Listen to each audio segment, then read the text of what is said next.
وہ ہمارے کچھ کولیگز ہیں تو وہ جس طرح کہ حدیث میں آتا ہے کہ من قال لا الہ الا اللہ دخل الجنہ، جی وہ کہتے ہیں کہ ہم تو یہ کلمہ بھی پڑھتے ہیں، محمد رسول اللہ کی رسالت کی شہادت بھی دیتے ہیں، تو پھر آپ لوگ کس بنیاد پر ہمیں جو ہے نا زمانے کے اوپر کفر کا فتویٰ دیا گیا ہے، تو آپ کس بنیاد پر؟ دیکھیں صحیح مسئلہ یہی ہے کہ شیعہ ہو گئے یا بگڑے ہوئے ہمارے بریلوی ہو گئے، ان کے اوپر کفر کا فتویٰ نہیں ہے۔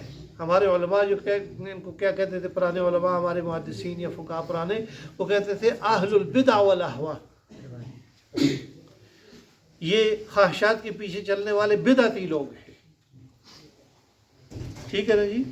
تو بدعت کبھی کفر کے لیول تک جاتی ہے، کبھی کفر کے لیول تک نہیں بھی جاتی، ٹھیک ہے۔ اگر جو ہے یہ غیر اللہ کو سجدہ کرنا روا سمجھتے ہیں تو بس فارغ ہے پھر کہانی۔ اگر وہ نہیں سمجھتے، صرف یہ چھوٹے موٹے مسائل ہیں جی، ہاتھ چھوڑ کے نماز پڑھنی ہے جی، یا سلام پھیرنے کے بجائے جو ہے یوں کر کے جو ہے نماز کو ختم کرنا ہے، تو ان مسائل سے جو ہے وہ کافر نہیں ہے، یہ بدعت ہے۔ لیکن یہ بدعت تکفیر کی حد تک، کفر کی حد تک نہیں لے کے جا رہی۔ لیکن اگر جو ہے ایمان اور عقیدے کا اختلاف ہے تو پھر وہ کافر ہیں۔ یہاں پر ایک بات یاد رکھیں، ان کی کتابوں کے اندر لکھا ہوا ہے کہ ہم اس خدا کو نہیں مانتے جس نے نبوت علی کی بجائے محمد کو دے دی۔ اب مسلمان رہ گئے؟ کہانی ختم ہوگی نا جی۔ مسئلہ امامت یا مسئلہ بدا جی، یا وہ ایک ان کے اندر اور مسئلہ ہے بڑا مزے کا جی، نہیں تقیہ تو جو ہے وہ تو ایک الگ کہانی، ایک عقیدہ ہے ان کے اندر بڑا مضبوط قسم کا، میرے ذہن سے اس وقت جو ہے وہ نکل گیا ہے، اس کا وہ ہے میرے ذہن میں لیکن اس کا نام جو ہے میرے ذہن میں نہیں آیا۔ اس طرح کی جو چیزیں یہ تو بعد میں ڈسکس ہوں گی نا جی۔ جب قرآن کریم کے اندر تحریف کے قائل ہیں، رسالت میں جو ہے جبرائیل علیہ السلام کی خطا کے قائل ہیں، تو پھر پیچھے، اور پھر رسول اللہ صلی اللہ علیہ وسلم کے بعد، رسول اللہ صلی اللہ علیہ وسلم کے بعد وحی کے اجرا کے قائل ہیں، تو پھر کہانی ختم ہوگی۔ لکم دینکم ولی دین، تمہارا دین تمہیں مبارک، ہمارا دین ہمیں مبارک۔ ہمارے ہاں معصوم صرف رسول اللہ صلی اللہ علیہ وسلم کی ذات ہے، یا اللہ کے انبیاء اور رسولوں میں سے کوئی بھی ہی ہو۔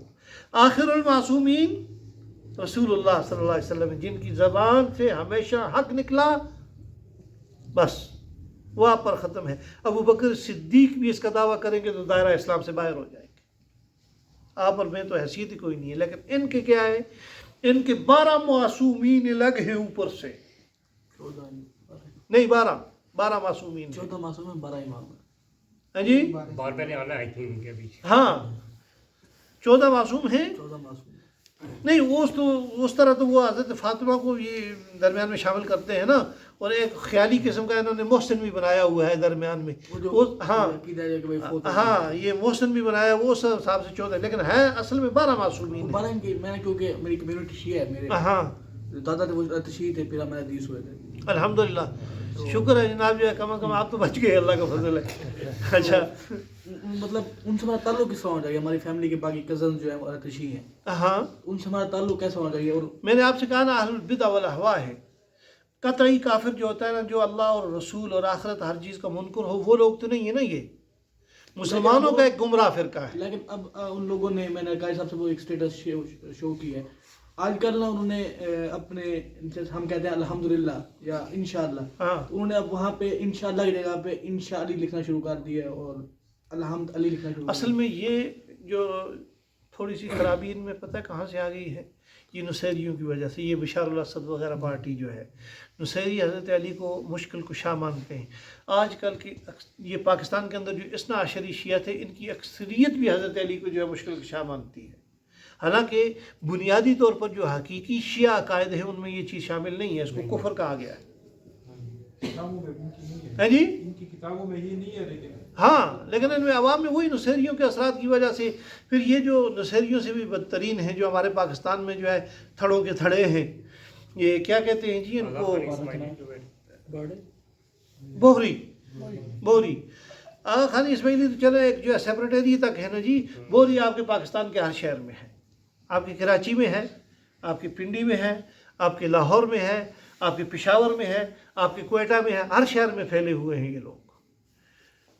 ان کے ساتھ جو لوگ ان کے گھروں میں آنا جانا ملاقات وغیرہ جو ان شیعہ کی ہوئی تھی اس کی وجہ سے یہ زیادہ متاثر ہوئے ہیں. اور ان کا وہ جو ہے ایک مولوی ہے شیعوں کا، اس دن وہ بیان کر رہا تھا، وہ کہہ رہا تھا جی دیکھیں جی آغا خانیوں نے اپنے امام کی جو ہے اپنی 42ویں امام کی جو ہے خوشی منائی ہے اس کی امامت کی. دیکھو کم از کم اور کچھ نہیں، چلو ہم ان کو غلطی کہتے ہیں لیکن کم از کم امام تو برقرار ہے. اس حد تک متاثر ہیں یہ لوگ. جو اصل جو شیعہ تھے اثنا عشری بنیادی طور پر، ٹھیک ہے نا جی، جو 6 کتابوں کی تعلیمات کے پیچھے چلنے والے لوگ تھے جی، وہ اس وقت آپ کو شاید ہی دنیا میں کوئی ایک آدھا جو عالم ملے گا ان میں سے، باقی اکثریت یہ بگڑ چکے، خراب ہو چکے ہیں. ہاں باقی رہ گئی کہ مسئلہ امامت ہے، مسئلہ بدا ہے جی، تو مسئلہ تینت ہے، وہ میرے ذہن میں نہیں آ رہا تھا. تینت کا مسئلہ ہے. آپ مسجد میں آئے ہیں نماز پڑھنے کو، یہ کہتے ہیں جاؤ پڑھو، تم ہمارے حصے کی پڑھ رہے ہو، قیامت کے دن تمہارا ثواب ہمارے کھاتے میں اور ہمارے گناہ تمہارے کھاتے میں. یہ مسئلہ تینت ہاں ہے ان کے اندر، یہ میں نے خود پڑھا ہے نا جی. تو اب جو ہے اب یہ جو ہے یہ مناپلی ہے نا جی، سائیکولوجیکل مناپلی ہے. اب یہ جو مسئلہ ہے یہ بعد کی چیزیں ہیں، ان کو بندہ بعد میں ڈسکس کرے گا. جب ایک بندے کا عقیدہ یہ بن جائے کہ وہی لانے میں جبرائیل نے غلطی کی ہے، وہ محمد رسول اللہ کے بجائے حضرت علی کی طرف لانی چاہیے تھی، تو بات کہانی ختم ہے. لکم دینکم ولی دین، تمہارا دین تمہارا. ان کی کتاب میں یہ بھی ہے کہ یا تو حضرت علی نے بنائی ہے دنیا، یا جب بن نہیں تو علی بیٹھے تھے.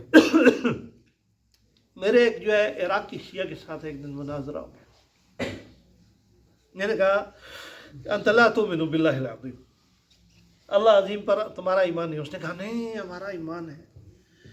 میں نے وہ کافی کی 3 حصے نا، اصول فروع روزہ، تو اصول کافی میں سے جو ہے میں نے ایک روایت نکالی. میں نے کہا جی یہ دیکھو کاکا جی، یہاں پر تو یہ لکھا ہے کہ ہمارے ائمہ جو ہیں اللہ کی صفات ہیں.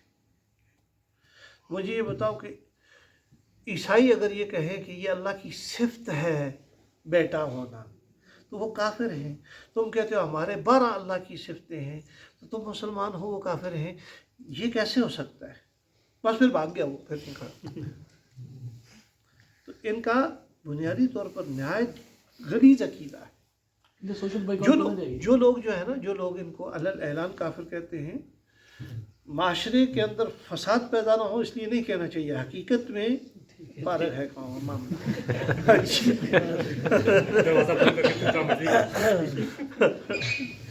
نہیں مطلب سچی بات کرنی چاہیے نا. ہم مسجد میں بیٹھے ہوئے، جب قرآن کے اوپر آپ کا ایمان نہیں ہے، وحی کے اوپر آپ کا ایمان نہیں ہے، صاحب وحی کے اوپر آپ کا ایمان نہیں ہے، وحی لانے والے سورس کے اوپر آپ کا ایمان نہیں ہے، پھر جو ہے پیچھے کیا بچ گیا؟ پھر جس طرح قادیانیوں کو ڈکلیئر کروایا ہے، وقت لگا ہے، وہ بھی تو بڑی پرانی تاریخ ہے. ہاں مطلب اس طرح کی ہو جائے گا، یہ بھی ہوگا انشاءاللہ. ایک مرتبہ کوشش ہوئی، اسمبلی تک بات گئی ہے، لیکن وہ چونکہ ان کا فلوئنس بہت زیادہ ہے، ان کی ہائی پرائورٹی پوسٹ ہاں بالکل مینجمنٹ بہت ہائی ہے. ہاں بہت ہائی ہے ان کی. آپ کے ہر محکمے میں ٹاپ لیول پہ یہی لوگ بیٹھے. خیام حسین نام کا میرا ایک دوست ہے، پکا سلفی، 2 کروڑ کا ٹھیکہ دیا اس کو یہاں پر ایک جرنل نے، اس وجہ سے کہ اس کے آگے لکھا ہوتا ہے حسین. صحیح ہے. بس اس سے پہلے بڑے بڑے ٹھیکیدار گئے، اس نے نہیں دیا. اس نے نام دیکھا خیام حسین، ولد نذیر حسین، اوکے اوکے اوکے.